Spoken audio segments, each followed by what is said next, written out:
For joining me on another website exclusive live stream. Today we're going to talk about how much time should you carve out and set aside for your ongoing development efforts. Now, if you're interested in this subject, join NBT Nation and stand up against corporate, horrible, awful, miserable, boring corporate training. Stand up against that boring training. We're going to dive into how much time should you set aside. I want to thank the members of NBT Nation for joining me. It's really a tough question because on the one hand, you don't want to spend 24/7 in training. I mean, I say that as somebody who makes a living helping businesses define their training programs and actually delivering training itself. I make a living doing that. And at the end of the day, you can't be in training 24/7. You got to do the job. I will tell you, though, if you bring up my notes here, I will tell you, though, if you don't set aside that time, if you don't carve it out and mandate it and make sure that it happens, it won't happen. It ain't going to happen. People are going to get busy. People are going to want to focus on just doing their job. Field level managers are going to feel that pull between doing the job and pulling people offline for training. And if you don't carve out the time, it just will not happen. So you got to set aside the time. The question rapidly becomes how much time? And that's what we're going to dive into here in just a moment, my friends. If you are interested in joining me in the fight against corporate, horrible, awful, miserable, boring corporate training, join NBT Nation, $4.99 a month. And I tell you what, you're going to learn a ton. We got a lot of great website exclusive videos, a lot of really cool things being planned. So let's dive in. Skills gaps and behavior entrenchment. Skills gaps and behavior entrenchment. It's pretty simple. The more complex the skill that needs to be built, or the larger the gap between where the team is today and where they want to be tomorrow, the bigger that gap, the more time you got to set aside for ongoing training. The same thing with behaviors. If everybody's sort of doing this and you want the entire organization, a firm of several hundred people, to start doing that instead, to make that culture shift or those behavior changes takes a lot of time. It's, at the end of the day, though, it's a worthwhile investment of time. But here's a practical example. You've hired a young salesperson straight out of university. You put them in sort of a territory-specific job role. They're just selling in a very localized area. Maybe you onboard them to the organization. Maybe you do some job skills training of how sales in your particular industry with your particular type of product or service makes sense. And you do that. But somewhere down the road, you're going to want them to chase larger opportunities. Well, they're going to need different skills for that. So in the beginning, the training might be focused on how do you get appointments and meetings with customers? How do you conduct a basic level discovery meeting in your industry and in your context? How do you perform the processes of sales? Like, how do you place an order? How do you get a quote done? Who can help send samples out? That kind of stuff. That's all pretty job skills, very basic level type stuff.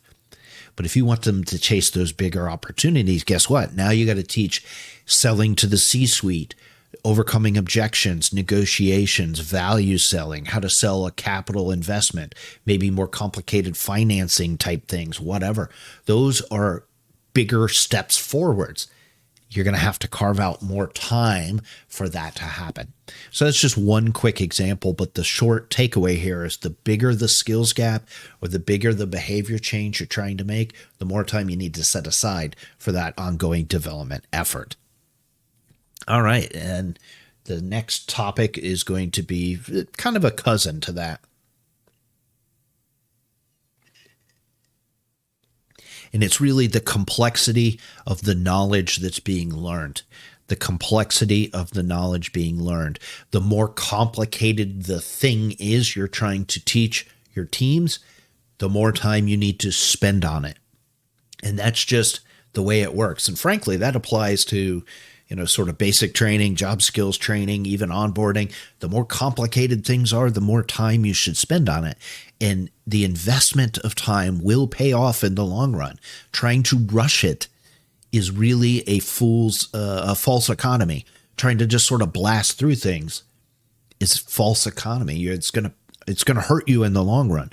And the more complicated the material and the bigger jump forwards you're trying to make, the more time you have to spend in that ongoing development effort.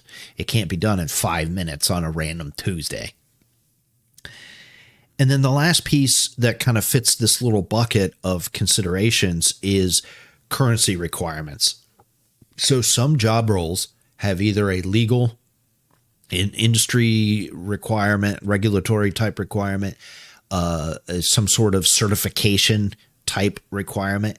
If you have that just to maintain a baseline of perishable skills, let alone start to learn new skills, guess what? You got to carve out more time for training and make sure it happens, especially if it's a legal requirement or a certification type requirement. But even if it's just an industry where skills become perishable, think about a retail type environment. So in a retail environment, you might have the regular flow of sales, and that's what you're teaching is sort of your onboarding and basic job skills. Here's how you handle a normal Tuesday evening shift. But then as you approach the holidays, Christmas time or something, or a big sales season or a big sale itself, you might have to do another round, set aside some refresher training on how to handle the mechanics of that sale or the mechanics of that busy period. So it could be either like a legal requirement, a regulatory requirement, certification type issue, or it could just be a perishable skill that we only do this sale once a year and everybody kind of forgets the details. You're going to have to carve out some ongoing development time. So skills gaps or behaviors changes, the complexity of the material, and the requirement for certification.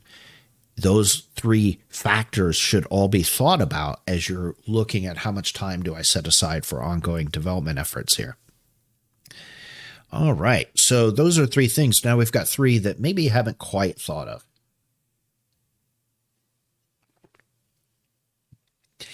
Again, website exclusive live stream. And again, thank you to the members of MBT Nation. Here's something that maybe you haven't thought about is the distribution of your workforce. If you have 20 people on your team and they're all physically under one roof, it's really easy to do some ongoing development training, not only from a logistical standpoint, but just the time you're spending together. Hey, y'all, come down to the conference room at 2:00. You're done. It's really straightforward, right? If you have a large team that's spread across a big geographic area, a country, or maybe even the planet, now you have both the logistical piece of how do you bring all those individuals together, but then you have the delivery piece as well. And I'm going to talk about that in a minute. In terms of delivery, it's probably going to be virtual delivery to reach everybody at once, or it's going to be manager, field level manager delivery or remote delivery. You're going to put together the training and hand it off to somebody to train at the local level. Both of those take more time. They take more time. From a logistical standpoint, the delivery of that training, it takes more time. It takes more time to kind of plan and put all that together. But it takes more time for the learning to occur too. So virtual training, let's talk about that for a second. You cannot rush virtual training. We're going to have an 8-hour session and learn about whatever. It ain't going to work. You have to train for an hour to about an hour and a half, and then you got to take a break. Virtual training is very draining. Looking down at a screen for multiple hours at a time, your mental ability to do that and still onboard information, retain that information, recall that information, and apply that information, it goes way down. So you got to take more breaks. Every hour to an hour and a half, you're taking a 15-minute break, a 20-minute break, something like that. At least in my experience, the more breaks you take, the more effective virtual training becomes, but then the longer the session becomes. And now instead of it being maybe a morning session on a random Tuesday. Maybe you have to do all day Tuesday to spread things out. So virtual training, it just takes longer to deliver the material. To do all the learning activities takes longer when you're doing it virtually. The games and breakouts, even if you're just doing breakout rooms, all of the virtual meeting platforms, Zoom, Teams, etc., all have breakout rooms integrated into them, and you should use them. But when you say, okay, everybody, I'm going to click the button, and then you're going to be whisked off into your breakout room and you'll talk as a group, and then I'll hit a button and you'll all come back to the main room, that all takes time. You got to set it up, and then you got to hit the button. You got to wait the 30 seconds or so for it to whisk everybody out. You got to give them time to think about it, talk about it, do whatever. Hit the button. Another delay before you bring back everybody in. Inevitably, something goes wrong. Inevitably, you end the meeting instead of hitting the share button, whatever. It takes more time logistically. If you're going to do hands-on activities, hands-on stuff, well, now you have both the logistical piece. You got to get all of those hands-on items out to your workforce somehow. You're going to have to mail them out, send them out, UPS or whatever, parcel post. And then now you have to have in your instructions, okay, before the meeting starts, make sure you have the training package with you. Somebody's going to screw that up, or somebody's not going to get the things in the mail. And then as the instructor, you're going to say, okay, get the box, get the thing out. Okay, cool. Now you got the thing, and and everybody's going to, oh yeah. Oh, I need that. It takes time. So virtual training, it takes time to deliver the training. If you're going to have the training done in person, but you're going to do it through third parties. In other words, you'll have your training team put together the training, the curriculum, the lesson plan, the activity. They're going to put the outline together. They're going to build the presentation. They're going to hand it off to the local manager or the local managing director or the local field manager. And the manager is going to deliver the training. I assure you it's going to take longer if it's going to be effective. Now, you will run into a situation where you have field managers who just blast through what is supposed to be an hour-long session in 5 minutes. That's a different subject for a different day. But for them to effectively go through the material that's prepared for them, it usually takes longer. Here's why. Number one, they're not professional trainers. They probably don't have train the trainer resources, or if they do, they've forgotten them. The skills aren't there. They're maybe not as familiar with the material as it's laid out for them, so it's not going to be kind of smooth and polished. Even if they are familiar with the material, this is usually a kind of a one and done session. So it's not like they've done this session 50 times, so it's polished and smooth and very efficient. They're probably more likely to let tangents, non-productive tangents, to occur because they're unfamiliar with the information and they're not professional trainers. And now you're going to spend 15 minutes talking about some random thing that some random person brought up. The sessions just take longer. And that's not a bad thing. You can have a really great ongoing development session or even program that's delivered in person by these field level managers or third parties, non-trainer people. It can be great. It's just going to take longer is all. So you got to think about the distribution of your workforce and the delivery method of the training. If it's virtual or through third parties inside your organization, it's going to take longer. You're going to have to carve out more time. You can't just rush through it. All right. So 2 subjects left here. Delivery. We're going to stick on that here for a moment. The delivery of your material. We all know lecture-based presentations is not training. Telling ain't training. That's not an Adam exclusive, by the way. That's a great book. Great book out there. I forget the name of the author off the top of my head, but if you just Google Telling Ain't Training, it's a really good practical book. You have to have learning activities incorporated into your training to help your audience onboard the information, understand it, to retain it at a deeper cognitive level, and to be able to apply it, you have to do learning activities. You can't just say the information out loud and they go, oh, okay, I understand. You got to give them a chance to use the information, experience the information, practice the information, practice the skill, make mistakes, ask questions, clarify, all those sorts of things. And you're going to do that, of course, through games, activities, role plays, simulations, case study, hands-on things, breakout sessions, all of these sorts of the fancy bells and whistles of training. That's fantastic. Those also take time. I've seen it happen again and again. A leader will say, I want games and activities and hands-on learning, and I want all those things. And here's this really complicated topic, and you have 15 minutes for the session. It just don't work that way. It doesn't work that way. First off, it's going to take me 5 minutes just to get into the material. It's going to take another 7 minutes to explain the thing. And guess what? There's just not enough time left over for the activity. So if your organization wants more effective training, you need to do the games, activities, simulations, role plays, but those take more time. So instead of just doing a 15-minute, 20-minute stand-up type meeting, you might have to carve out a couple hours for that session and take the hit that your team is going to be pulled offline for that couple hours. Or maybe you're going to have them come in early and pay them a little overtime. Or maybe you're going to have to do a working lunch and you're going to have to pay for the lunch. Or you're going to have to change the rota to make sure you have coverage and you do half the team in the morning and half the team in the afternoon. But you can't rush it. So you can't have your cake and eat it too. If you want games, activities, role plays, simulations, because they're more effective learning, awesome. That's great. Trust me, MBT supports that. But it takes more time. It takes more time.